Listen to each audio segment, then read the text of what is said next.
Hello friends, welcome back to Own Cooking Channel. இன்னைக்கு நம்ம பார்க்க போற ரெசிபி வாழைப்பூ வச்சு முறுமுறுன்னு ஒரு குர்குரே எப்படி பண்றதுன்னு பார்க்க போறோம். இந்த டேஸ்ட் வேற லெவல்ல இருக்கும். கண்டிப்பா நீங்க இத ட்ரை பண்ணி பாருங்க. இப்போ நம்ம வாழைப்பூ குர்குரே எப்படி பண்றதுன்னு பார்த்திரலாம் வாங்க. இப்போ நான் வாழைப்பூவை வந்து அந்த நரம்பு அதெல்லாம் எடுத்து சுத்தமா க்ளீன் பண்ணி இந்த மாதிரி எடுத்து வச்சிருக்கிறேன்.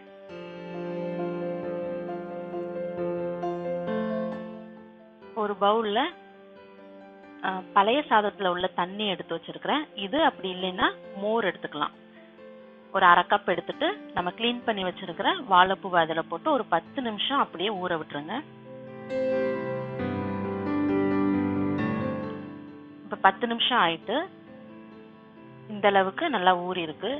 இது வந்து ஒரு புளிப்பு டேஸ்ட் கிடைக்கும், அதுக்காக தான் இந்த மாதிரி பண்றோம். இப்போ இத இந்த தண்ணியில இருந்து வாழைப்பூவை மட்டும் தனியா எடுத்து வச்சுக்கிறேன். இப்போ ஒரு பவுல் எடுத்துக்கோங்க. இப்போ நம்ம மசாலாஸ் எல்லாமே சேர்த்து விரவி வச்சிடலாம். இப்போ 1 டேபிள் ஸ்பூன் கார்ன்ஃப்ளவர் எடுத்துக்கிறேன். 1 டேபிள் ஸ்பூன் மைதா மாவு எடுத்துக்கிறேன். 1 டேபிள் ஸ்பூன் பச்சரிசி மாவு எடுத்துக்கிறேன்.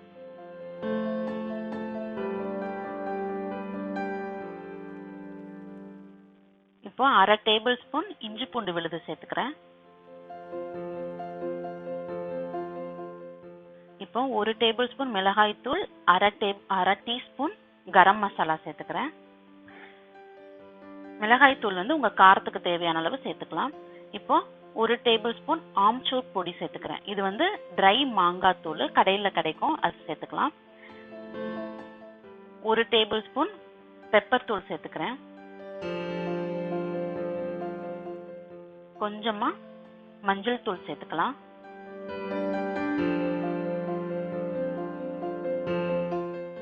ஒரு 1/2 டீஸ்பூன் உப்பு சேர்த்துக்கிறேன். இது எல்லாத்தையும் சேர்த்து நல்லா மிக்ஸ் பண்ணிக்கோங்க.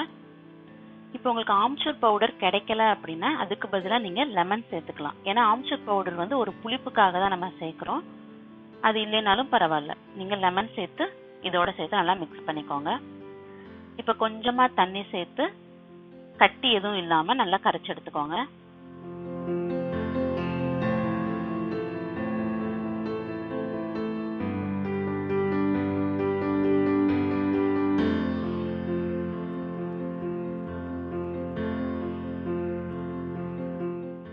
இந்த பதத்துக்கு நல்லா கலந்ததுக்கு அப்புறம் நம்ம க்ளீன் பண்ணி வச்சிருக்கிற வாழைப்பூவையும் சேர்த்து நல்லா மிக்ஸ் பண்ணிக்கோங்க.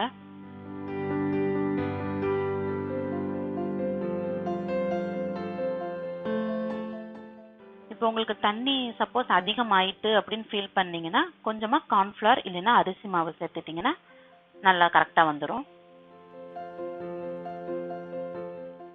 இந்த அளவுக்கு நல்லா மிக்ஸ் பண்ணி வச்சுக்கோங்க. இப்போ பொரிக்கிறதுக்கு எண்ணெய் சூடு பண்ணி வச்சிருக்கிறேன். இப்போ ஒன்னொன்னா எண்ணெயில போட்டு ஃப்ரை பண்ணி எடுத்துக்கலாம். மொத்தமா போட்டீங்கன்னா ஒன்னோட ஒன்று ஒட்டிக்கிடும், அதனால ஒன்னொன்னா போட்டு ஃப்ரை பண்ணி எடுங்க.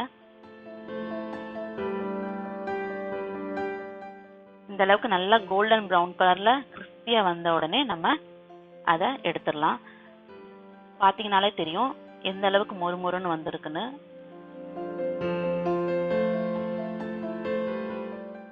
இப்ப நமக்கு ரொம்ப மொறுமொறுன்னு சூப்பரான வாழைப்பூ குர்குரே ரெடி ஆயிட்டு. இது நீங்க கண்டிப்பா வீட்ல ட்ரை பண்ணி பாருங்க. உங்க வீட்ல இருக்கிற குழந்தைங்களுக்கு எல்லாத்துக்குமே இது ரொம்ப பிடிக்கும். ட்ரை பண்ணி பார்த்துட்டு உங்க ஃபீட்பேக் எனக்கு மறக்காம ஓன் குக்கிங் சேனலுக்கு கமெண்ட் பண்ணுங்க. சேனல் உங்களுக்கு ரொம்ப பிடிச்சிருந்தா சப்ஸ்கிரைப் பண்ணுங்க. பக்கத்துல இருக்கிற பெல் பட்டனை கிளிக் பண்ணிக்கோங்க. அப்படியே உங்க ஃப்ரெண்ட்ஸ் அண்ட் ஃபேமிலிக்கும் ஷேர் பண்ணிக்கோங்க. ஓகே ஃப்ரெண்ட்ஸ், நெக்ஸ்ட் ஒரு இன்ட்ரெஸ்டிங்கான ரெசிபியோட நான் உங்களை மீட் பண்றேன். அது வரைக்கும் பாய்.